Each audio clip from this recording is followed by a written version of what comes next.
જય શ્રી કૃષ્ણ દર્શક મિત્રો, મારી યુટ્યુબ ચેનલ અમૃતવાણીમાં આપ સૌનું હાર્દિક સ્વાગત છે। આજે આપણે આ વિડીયોમાં સાંભળીશું શિવ મહાપુરાણની ત્રીજી સંહિતા શતરુદ્ર સંહિતા।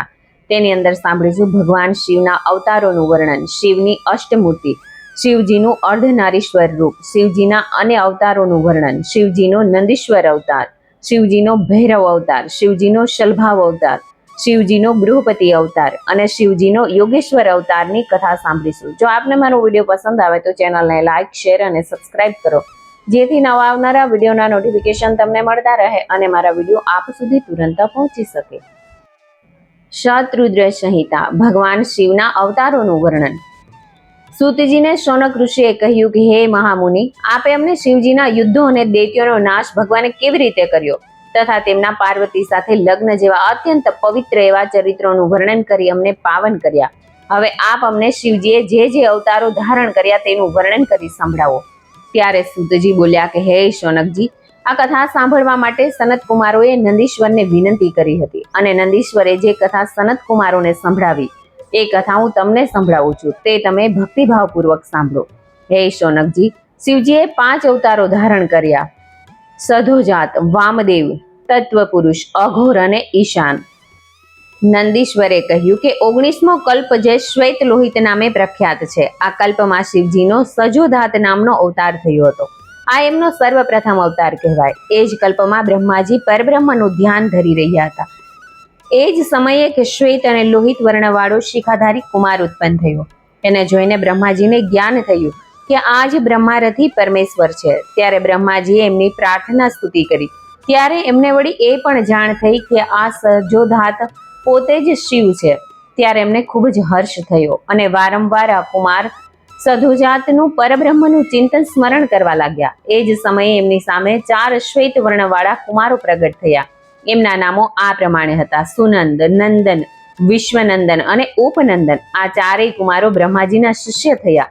એમનાથી જ બ્રહ્મલોક થઈ ગયા। ત્યારે સજોધાત રૂપે પ્રગટ થયેલા ભગવાન શિવ પ્રસન્ન થઈ બ્રહ્માને જ્ઞાન અને સૃષ્ટિ રચવાની શક્તિ પ્રદાન કરી। આમ આ વામદેવ નામનો પહેલો અવતાર થયો।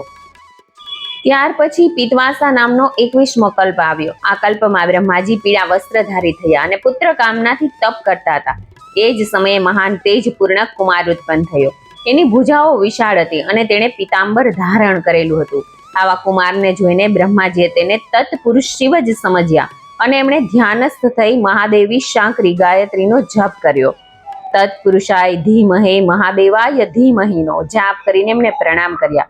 આથી ભગવાન શિવ પ્રસન્ન થયા। ત્યાર પછી એમના પાર્શ્વભાગથી પિત્ત વસ્ત્ર ધારણ કરેલું દિવ્ય કુમારો પ્રગટ થયા। એ બધાએ યોગ માર્ગના પ્રવક્તા થયા। આ તત્પુરુષ નામનો 3જો અવતાર થયો। ત્યાર પછી બ્રહ્માજીના એ પિત્તવર્ણ નામનો કલ્પ પૂરો થયા પછી બીજો કલ્પ આવ્યો। આ કલ્પનું નામ શિવ હતું। જે સમયે બ્રહ્માજી સૃષ્ટિ રચનાથી દુઃખી થઈ વિચાર કરવા લાગ્યા। એ જ સમયે દિવ્ય એવો મહાતેજસ્વી એક કુમાર પ્રગટ થયો। આ કુમારે કાળા વસ્ત્રો ધારણ કરેલા, માથે કાળી પાઘડી અને કાળી માળા અને કાળી જનોઈ ધારણ કરેલી। એણે પહેરેલો મુગુટ પણ કાળા રંગનો હતો। કપાળે કરેલું ચંદન પણ કાળા રંગનું હતું। એવા એ ભયંકર, મહાપરાક્રમી અને મહામનસ્વી એવા દેવ દેવેશ્વર, અલૌકિક, કૃષ્ણ પિંગલ વર્ણવાળા અઘોરને જોઈને બ્રહ્માજી એમની સ્તુતિ વંદના કરી અને અઘોરને બ્રહ્મ સ્વરૂપ માની સ્તુતિ કરવા લાગ્યા। ત્યારે એમના પાર્શ્વભાગમાંથી કૃષ્ણ વર્ણવાળા 4 કાળા રંગનું લેપન કરેલા કુમારો ઉત્પન્ન થયા। એ તમામ ખૂબ જ તેજસ્વી શીખ સરખા સ્વરૂપવાળા હતા અને એમના આ રીતે નામો હતા: કૃષ્ણ, કૃષ્ણ શીખ, કૃષ્ણશ્ય અને કૃષ્ણ કંઠ ધ્રુક। આ પ્રમાણે ઉત્પન્ન થઈ બ્રહ્માજીની સૃષ્ટિ રચના નિમિત્તે અઘોર નામના યોગનો પ્રચાર કર્યો। આ અઘોર નામનો 4થો અવતાર થયો। ત્યાર પછી હે મહામુને, બ્રહ્માજીનો બીજો કલ્પ શરૂ થયો। આ કલ્પ ઘણો અદ્ભુત હતો। તે વિશ્વરૂપ નામથી જગ વિખ્યાત હતો। આ કલ્પમાં પણ બ્રહ્માજી પુત્ર કામનાથી ભગવાન ભોળાનાથનું ધ્યાન ધરતા હતા। ત્યારે વિશ્વરૂપા સરસ્વતી સિંહનાદ કરતા પ્રગટ થયા। ત્યારે જ ઈશાનનો પ્રાદુર્ભાવ થયો, જેમનો શુદ્ધ સ્ફટિક જેવો વર્ણ હતો અને તમામ પ્રકારના આભૂષણથી શોભિત હતો। એ તમામ પ્રકારના વર્ણ ચાખવાવાળા સર્વવ્યાપી ઈશાનની સ્તુતિ પ્રાર્થના બ્રહ્માજીએ કરી। ત્યારે ઈશાને બ્રહ્માજીને સન્માર્ગનો ઉપદેશ આપીને 4 સુંદર બાળકોની કામના કરી। ત્યારે તેમની કલ્પનાથી 4 સુંદર સ્વરૂપવાન બાળકો ઉત્પન્ન થયા। એ ચારેયના નામો આ પ્રમાણે હતા: જટી, મુંડી, શિખંડી અને સર્વમુંડ। તે ચારેય યોગના પ્રમાણે સદધર્મનું પાલન કરતા કરતા યોગ ગતિને પ્રાપ્ત થઈ ગયા અને આમ ઈશાન નામનો 5મો અવતાર શિવજીનો થયો હતો. હે સનત કુમાર, આ પ્રકારે મેં જગતના હિતાર્થે શિવજીના 5 અવતારોનું વર્ણન તમારી સમક્ષ કર્યું અને એમનો લોકહિત કાજે વ્યવહાર યથાર્થ રૂપે બ્રહ્માંડમાં પ્રવર્તમાન છે. શિવજીની ઈશાન જે શિવ સ્વરૂપ તથા સૌથી મોટી છે અને તે અઘોર તથા વામદેવ અને બ્રહ્મ એમ આ 5 મૂર્તિઓ જગ પ્રસિદ્ધ છે. શિવની અષ્ટમૂર્તિ. શિવજીના 8 સ્વરૂપો છે: સર્વ, ભવ, રુદ્ર, ઉગ્ર, ભીમ, પશુપતિ, ઈશપી અને સદાશિવ. આ 8 સ્વરૂપોથી પૃથ્વી, પાણી, અગ્નિ, વાયુ, ક્ષેત્રજ્ઞ, સૂર્ય અને અધિપતિ થયા છે. એટલે કે શિવજીના 8 સ્વરૂપના આશ્રિત છે. શિવજીનું સર્વ સ્વરૂપે સ્થાવર જંગમ જગતને ધારણ કર્યું છે. ભગવાન શંકરનું ભવ સ્વરૂપ છે એ જળ સ્વરૂપ કહેવાય છે. આનાથી સમસ્ત જગતનું ભરણ પોષણ થાય છે. તથા રુદ્ર નામનું શિવ સ્વરૂપ વાયુના રૂપે સર્વને અંદર અને બહારથી ધારણ કરે છે, જે પોતે જ ગતિમાન છે. તે ભગવાન શંકરનું ઉગ્ર સ્વરૂપ છે. ભીમ નામથી શિવ સ્વરૂપ ઓળખાય છે. તે સર્વ વ્યાપક તેમજ જગ્યા આપનારું તથા રાજાઓના પાર્થિવ સમૂહનું ભેદન કરનાર પણ છે.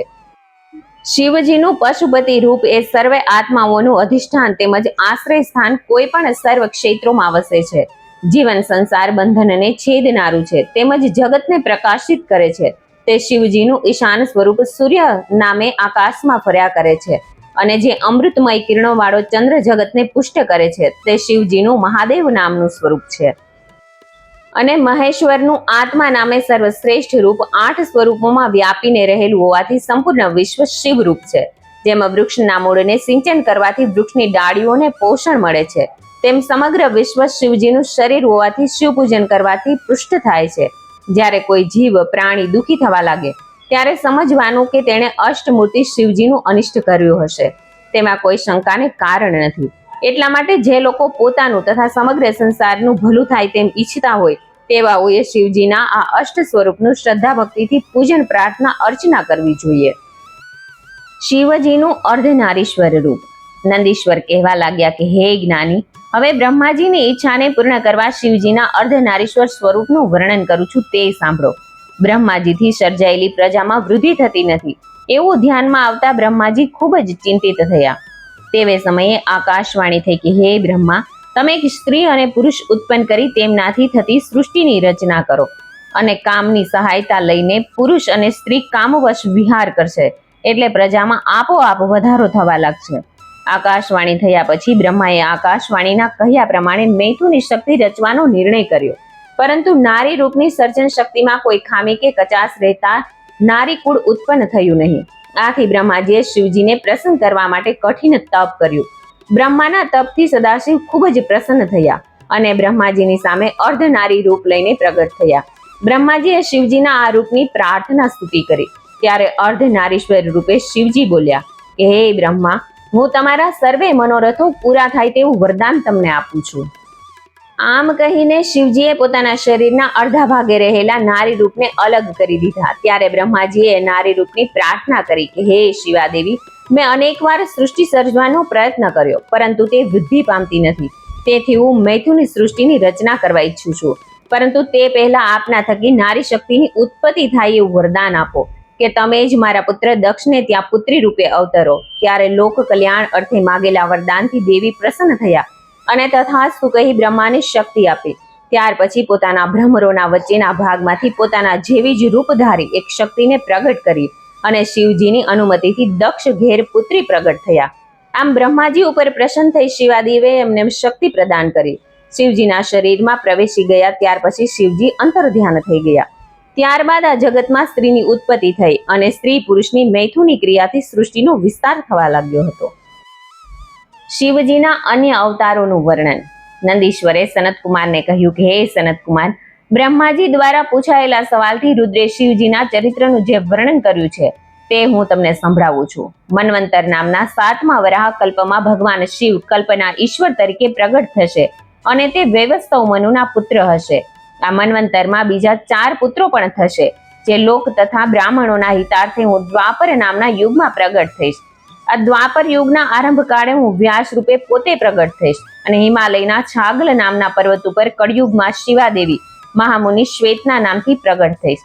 તે સમયે શ્વેત, શ્વેત શીખ, શ્વેતાશ્વ, શ્વેત લોહિત નામના 4 શિષ્યો ધ્યાન યોગથી મારા ધામને પામશે. ત્યાર પછી મારા ઘણા ભક્તો થશે અને તેઓ મારા સ્વરૂપને જાણશે. બીજા દ્વાપરમાં વ્યાસ રૂપે સત્ય નામે પ્રજાપતિ પ્રગટ થશે. તે સમયે કલયુગમાં હું સુતાર નામ ધારીને પ્રગટ થઈશ. ત્યારે દુંદુભી, શતરૂપ, હથિક અને કેતુમાન નામના વેદાંત બ્રાહ્મણો મારા શિષ્ય થઈ પોતે ધ્યાન યોગથી મારા પરમ ધામને પામશે. ત્રીજા દ્વાપરમાં હું દમન નામથી પ્રગટ થઈ. ત્યારે ભાર્ગવ વ્યાસ થશે. તે સમયે વિશોક, વિશેષ, વિપાય અને પાપનાશન નામે મારા 4 પુત્રો મોક્ષ માર્ગને દ્રઢ કરવા વ્યાસને સહાય કરશે. ચોથા દ્વાપરમાં જે સમયે અંગિરા વ્યાસ કહેવાશે એ જ સમયે હું સુહોત્ર નામે પ્રગટ થઈશ.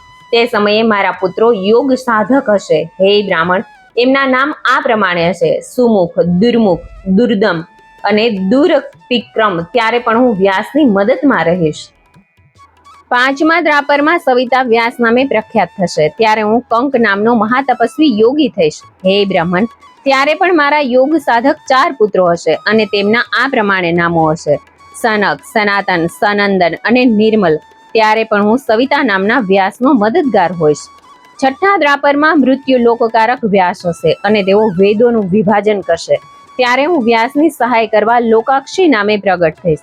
ત્યારે પણ મારા 4 શિષ્યો હશે: સુધામા, વિરજા, સંજય અને વિજય. સાતમા દ્વાપરની શરૂઆતે શતક્રતુ નામના વ્યાસ થશે. એ સમયે હું યોગ માર્ગમાં નિપુણ એવા જૈગીશાય નામે પ્રગટ થઈશ. કાશી ક્ષેત્રમાં ગુફાની અંદર કુશાસન ઉપર બેસી યોગને સુદ્રઢ બનાવીશ. શતક્રતુ નામન વ્યાસને મદદ કરીને મારા ભક્તોનો ઉદ્ધાર કરીશ. આઠમા દ્વાપરમાં વશિષ્ઠ મુનિ વેદનો વિભાગ કરનાર વેદ વ્યાસ થશે. તે સમયે હું દધિવાહન નામે પ્રગટ થઈશ અને વ્યાસને સહાયતા કરીશ. ત્યારે કપિલ, આસુરી, પંચશીખ અને શાલ્વલના ધારી મારા 4 યોગ પુત્રો હશે. નવમા દ્વાપરમાં મુનિશ્રેષ્ઠ સારસ્વત વ્યાસ નામે થશે અને વ્યાસના નિવૃત્તિ માર્ગની વૃદ્ધિ માટે ધ્યાન કરશે. ત્યારે હું ઋષભ નામે પ્રગટ થઈશ. એ વખતે પરાશર, ગર્ગ, ભાર્ગવ અને ગિરીશ નામના 4 મહાયોગી મારા શિષ્યો હશે. મારો એ વૃષભ નામનો અવતાર યોગ માર્ગનો પ્રવર્તક સરસ્વત વ્યાસને સંતોષ દેનારો થશે. મારા ઋષભ અવતારે હું ભદ્રાયુ નામનો રાજપૂત વિષદોષથી મૃત્યુ પામશે. તેના પિતાએ ત્યાગી દેવા છતાં જીવિત થશે અને 16મા વર્ષે હું ઋષભ રૂપે એના અને રાજમુનિના પૂજન અર્ચન કરશે. રાજા મુનિ તેને રાજયોગને લગતો ઉપદેશ આપશે તથા કવચ, શંખ અને શત્રુનાશક ભસ્મ લેપન કરી 10,000 હાથીઓનું સૈન્ય રાજાને ભેટ ધરશે. પછી ત્યાંથી ચાલ્યા જશે. 10મા દ્વાપર યુગમાં ત્રિધાયા નામક વ્યાસ થશે. તે સમયે હું મુનિના નામે હિમાલયનો એક શિખર ભૃગતુંગ નામક પર્વત રૂપે પ્રગટ થઈશ. ત્યારે 8 વેદ જેવા 4 પુત્રો ભંગ, બલબંધુ, નરામિત્ર, તપોધન, કેતુશંગ એ 4ના નામો હશે. 11મા દ્વાપરમાં મારું તપ એવું રહેશે. ત્યારે પણ 4 પુત્રો પ્રગટ થશે: લંબોદર, લંબાક્ષ, કેશલંબ અને પ્રબલંગ. આ પ્રમાણે તેઓના નામ હશે. 12મા દ્વાપરમાં શત તેજાના નામથી વ્યાસ થશે અને હું અત્રિ નામધારી પ્રગટ થઈશ. તે સમયે હું વ્યાસને નિવૃત્તિ માર્ગ માટે મદદ કરીશ. ત્યારે સર્વજ્ઞ, સમબુદ્ધિ, સાધ્ય સર્વ નામે મારા 4 પુત્રો થશે અને તેઓ મહાયોગી થશે. 13મા દ્વાપરમાં ધર્મનારાયણ નામે વ્યાસ થશે. તે સમયે હું બલિ નામે મહામુનિ થઈશ અને સુદામા, કશ્યપ, વશિષ્ઠ નામના 4 પુત્રો થશે. 14મા દ્વાપરમાં હું આંગરીશ વંશમાં ગૌતમ નામે પ્રગટ થઈશ અને વૃક્ષ નામથી વ્યાસ થશે. ત્યારે પણ 4 પુત્રો થશે: અત્રિ, વશદ, શ્રવણ અને શ્રવિષ્કર. 15મા દ્વાપરમાં હું વેદશિરા નામે ત્રપયા ઋણી નામે વ્યાસ થશે. ત્યારે પણ મારા 4 પુત્રો કુણી, કુણીબાહુ, કુશશીર અને કુનેત્ર નામ થશે. 16મા દ્વાપરમાં દેવ નામે વ્યાસ અને હું ગોકર્ણ નામે પ્રગટ થઈશ. ત્યારે કશ્યપ, ઉષ્ણા, સ્પધન, બૃહસ્પતિ નામે 4 પુત્રો થશે અને યોગ માર્ગે શિવલોકમાં જશે. 17મા દ્વાપરમાં દેવકૃત જય વ્યાસ થશે અને હું હિમાલયના સૌથી ઊંચા મહાલય પર્વત ઉપર ગુહાવાસી નામે અવતરીશ અને તે સમયે પણ મારે 4 પુત્રો હશે: ઉતથ્ય, વામદેવ, મહાયોગ અને મહાબાલ નામો હશે. 18મા દ્વાપરમાં ત્રંબજય નામે વ્યાસ થશે અને હું હિમાલયના શિખંડી નામના પર્વત ઉપર શિખંડી નામે પ્રગટ થઈશ અને ત્યાં વાચશ્રવા, સચિક, શાવ્યાક્ય, અતિશ્વર નામના પુત્રો હશે. 19મા દ્વાપરમાં ભારદ્વાજ મુનિ વ્યાસ હશે.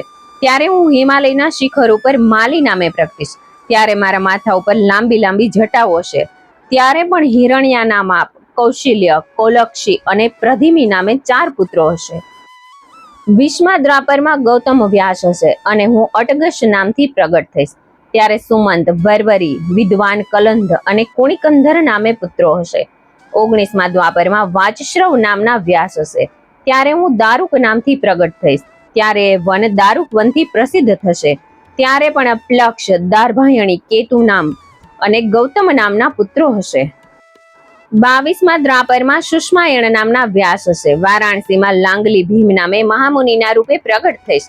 એ અવતારે પણ મને 4 પુત્રો હશે. ભલ્લવો, મધુ, પિંગ અને શ્વેત કેતુ નામ હશે. 23મા દ્વાપરમાં તૃણબિંદુ નામે વ્યાસ હશે. ત્યારે હું કલિંભુ ગીરી ઉપર શ્વેત નામે અવતરીશ. ત્યારે ઉશિક, બૃહસ્પદ્વ, દેવલ અને કવિ નામના 4 પુત્રો હશે.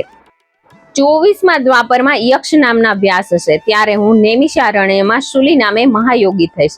ત્યારે પણ મારે 4 શિષ્યો હશે. તેમના નામો આવા હશે: શાલિહોત્ર, અગ્નિવેશ, યુવનાશ્વ અને શરદવસુ. 25મા દ્વાપરમાં શક્તિ નામે વ્યાસ અને દંડધારી મહાયોગી મુંડીશ્વર અવતરીશ.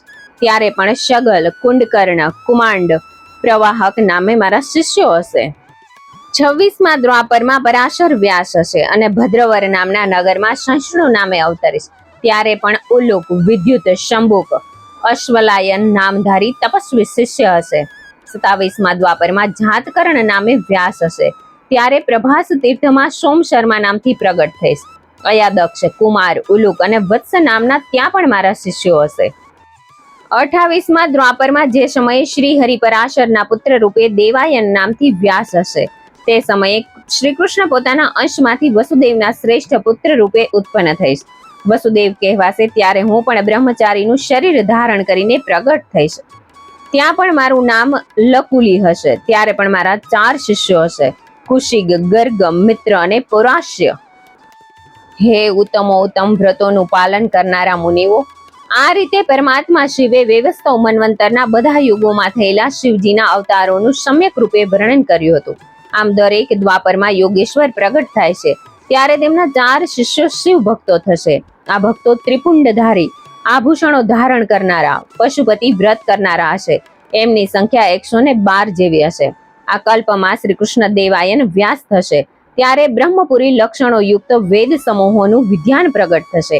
આમ બ્રહ્માજીને શિવજીએ કહ્યું અને પછી તેમની સામે જોઈ શિવજી અંતર્ધ્યાન થઈ ગયા.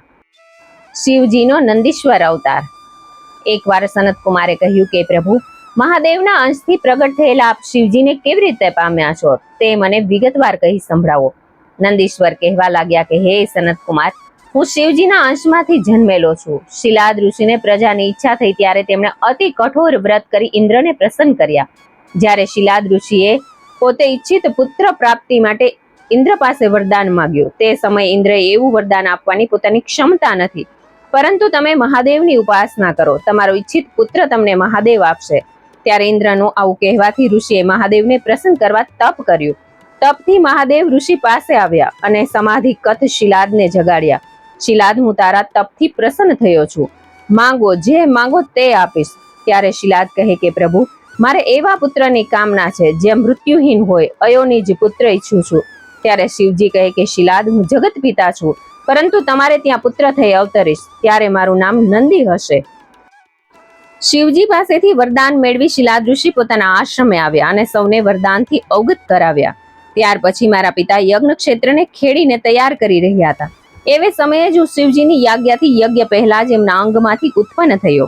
એ સમયે મારા શરીરની આત્મા યુગાંતકાલીન અગ્નિ જેવી હતી. ત્યારે શિલાદ ઋષિએ મને અગ્નિની જેમ પ્રભાવશાળી, ત્રિનેત્ર, ચતુર્ભુજ, પ્રકાશમાન, જટામુકુટધારી, ત્રિશૂળ વગેરે શસ્ત્રોથી યુક્ત સર્વથા રુદ્ર રૂપે જોયો. ત્યારે તે આનંદી ઉઠ્યા અને મને નમસ્કાર કરતા કહેવા લાગ્યા, હે સુરેશ્વર, તમે નંદી નામે પ્રગટ થઈ મને આનંદિત કર્યો, એટલે તમે આનંદમય જગદીશ્વરને હું નમસ્કાર કરું છું. ત્યાર પછી નંદીશ્વરજી કહે કે હે મુનિ, ત્યાર પછી મેં મનુષ્ય રૂપ ધારણ કરી લીધું અને સમયાંતરે મારા પિતાએ મહાજાત કર્મ જેવા તમામ સંસ્કારો સંપન્ન કરાવ્યા. ત્યાર પછી મને વિદ્યાદાન કરાવ્યું, વેદો કરી બીજા શસ્ત્રોનું અધ્યયન કરાવ્યું. મને જ્યારે 7 વર્ષ પૂર્ણ થયા ત્યારે શિવ યાજ્ઞાથી મિત્ર અને વરુણ નામના ઋષિ મુનિ મને જોવા માટે અમારા આશ્રમે પધાર્યા. મારા પિતા શિલાદે તેમનું યથા યોગ્ય સન્માન કર્યું. ત્યારે પેલા મુનિઓ કહેવા લાગ્યા, તમારા પુત્રનું આયુષ્ય 1 વર્ષથી વધારે નથી. આ સાંભળતા શિલાદ મુનિ અત્યંત દુઃખી થઈ ગયા.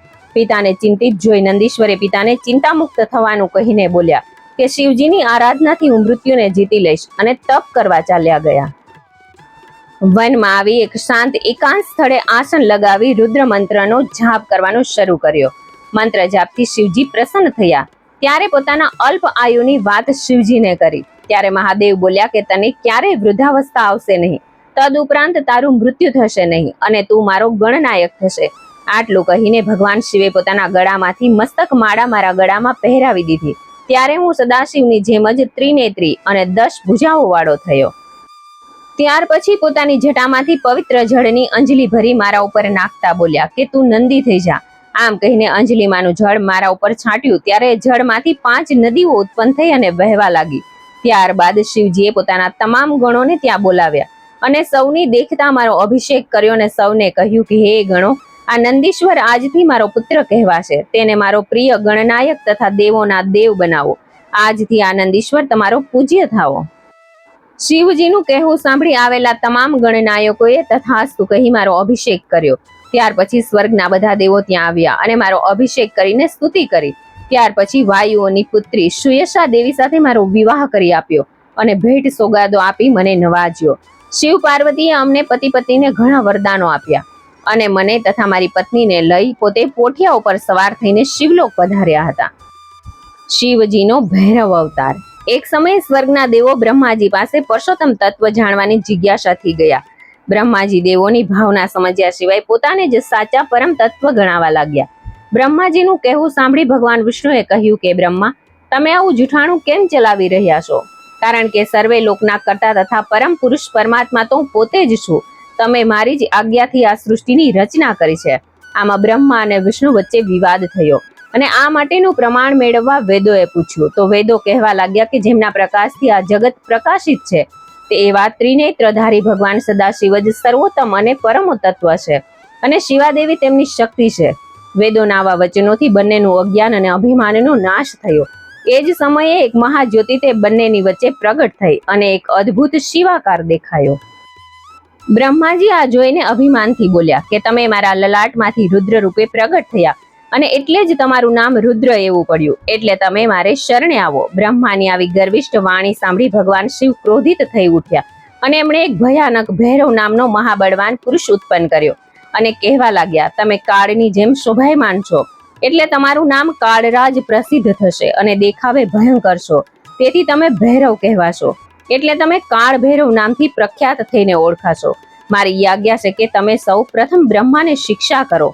શિવજીની આજ્ઞા થતા ભૈરવે પોતાની હાથની આંગળીઓના નખ માત્રથી બ્રહ્માનું 5મું મસ્તક કાપી નાખ્યું. એટલે 5મા મસ્તકનું છેદન થતા બ્રહ્મા અભિમાનથી મુક્ત થયા હતા. શિવજીએ જોયું કે બ્રહ્મા અને વિષ્ણુ હવે અભિમાનથી મુક્ત થયા છે, ત્યારે તે બંનેને ભય મુક્ત કર્યા. ત્યાર પછી ભૈરવને સંબોધીને કહેવા લાગ્યા, તમારે આ બંને દેવો બ્રહ્મા વિષ્ણુને આદર આપો. ઉપરાંત તમે બ્રહ્મ હત્યા કરી છે, એટલે ભિક્ષા માંગતા ફરો. ત્યાર પછી શિવજીએ એક બ્રહ્મ કન્યા ઉત્પન્ન કરી તેમને યાજ્ઞા આપી કે તમે કાળ ભૈરવ કાશી શિવ યાજ્ઞાથી કાપાલિક વ્રત ધારણ કરી કાળ ભૈરવે બ્રહ્માનું 5મું મસ્તક લઈ પૃથ્વી ઉપર પરિભ્રમણ કરવાનું શરૂ કર્યું.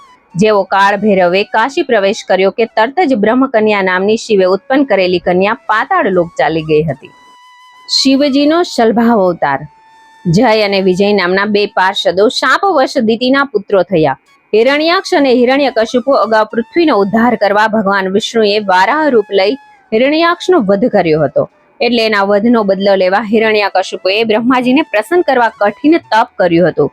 બ્રહ્માજી પાસેથી પોતાનું મૃત્યુ દિવસે નહીં, રાત્રે નહીં, મનુષ્યથી નહીં, દેવતાથી નહીં, ધરતી ઉપર નહીં, આકાશમાં નહીં થાય એવું વરદાન મેળવી શોણિતપુર આવીને રાજ્ય કરવા લાગ્યો. અને જે કોઈ ભગવાનનું ભજન કરે તેને રોકી પોતાનું ભજન કરે તેમ કહેવા લાગ્યો. જો કોઈ ભગવાનનું ભજન કરે તો તેને હિરણ્યકશિપુ ત્રાસ આપવા લાગ્યા. ત્યારે પોતાનો જ પુત્ર પ્રહલાદ વિષ્ણુનો પરમ ભક્ત હતો, તેને પણ ત્રાસ આપવા લાગ્યો, પરંતુ પ્રહલાદ માન્યો નહીં. તેથી તેને અતિ કઠોર શિક્ષા કરવા માટે લોહ સ્તંભને ગરમ કરાવી પ્રહલાદને કહેવા લાગ્યો કે શું આ લોહ સ્તંભમાં પણ તારા ભગવાન છે? પ્રહલાદે કહ્યું કે હા પિતાજી, ભગવાન સર્વત્ર છે. ત્યારે હિરણ્યકશિપુએ પ્રહલાદને તે સ્તંભને ભેટવા કહ્યું. પ્રહલાદે તેમ કર્યું અને જ્યાં પ્રહલાદ સ્તંભને ભેટ્યા કે સ્તંભ ફાટ્યો અને નૃસિંહ રૂપે ભગવાન સ્તંભમાંથી પ્રગટ થઈ હિરણ્યકશિપુને ઘરના ઉંબરા ઉપર બેસી પોતાના નખો વડે ચીરી નાખ્યો. તેમ છતાં તેમનો ક્રોધ શાંત થતો નથી. ત્યારે દેવોએ પ્રહલાદને નૃસિંહ સામે મોકલ્યો. ભગવાને તેને સાથી સરસો ચાંપ્યો. હૃદયમાં શીતળતા થઈ, પરંતુ તેમ છતાં તેમનો રોષ શાંત થયો નહીં. ત્યારે દેવોએ શિવજીને વિનંતી કરી. શિવજીએ વીરભદ્ર નામના ગણને નૃસિંહના ક્રોધને શાંત કરવા માટે મોકલ્યો.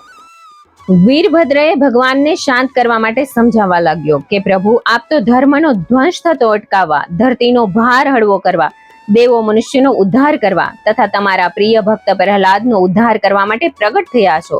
તો આપે એ માટે સમયે સમયે મત્સ્ય, વરાહ અને અત્યારે નૃસિંહ અવતાર ધારણ કર્યો છે. અને નૃસિંહ અવતારે આપે હિરણ્યકશિપુનો નાશ કર્યો. આપનું અવતાર કાર્ય પૂર્ણ થયું છે. એટલે હવે આપે ક્રોધને શાંત કરી આપનું આ સ્વરૂપ સમેટી લેવું જોઈએ. નૃસિંહ ભગવાને વીરભદ્રનો અનાદર કર્યો અને ઉલટાના વધુ કોપિત થયા. ત્યારે વીરભદ્ર બોલ્યા કે પ્રભુ, શું આપ ભગવાન શિવને જાણતા નથી? તમે તો શિવ પ્રેરિત અને એમની ઈચ્છાથી જ અવતાર ધારણ કરો છો. શિવજી કાળોના મહાકાળ છે, તે તમે ક્યાં નથી જાણતા?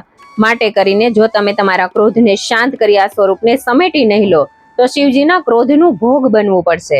વીરભદ્રનું આવું કહેવું સાંભળી નૃસિંહ વધારે ક્રોધિત થઈ વીરભદ્રને જ પકડવા માટે દોડ્યા. ત્યારે વીરભદ્ર આ જોઈને અદ્રશ્ય થઈ ગયો. ત્યારે શિવજી કુપિત થઈને નરસિંહને પકડી અને એમને ચીરી નાખ્યા અને તેમનું ચર્મ પોતે પહેર્યું. ભગવાન વિષ્ણુએ શિવ સ્તુતિ કરી. ત્યારથી શિવજી નૃસિંહ ચર્મ પહેરવા લાગ્યા અને નૃસિંહનું મસ્તક પોતાની મુંડમાળામાં સ્થાપિત કરીને ધારણ કર્યું હતું. શિવજીનો ગૃહપતિ અવતાર. નર્મદા કિનારે શિવ ભક્તો વૈશ્વાનર ઋષિ પોતાના આશ્રમમાં રહી શિવ ભક્તિ કરતા હતા. એક સમયે પોતાની પત્ની સુચિસ્મતીની સેવાથી ઋષિ અતિ પ્રસન્ન થઈને વરદાન માંગવા કહ્યું. ત્યારે સુચિસ્મતીએ કહ્યું કે દેવ, મારી ઈચ્છા મહાદેવને પુત્ર રૂપે પામવાની છે.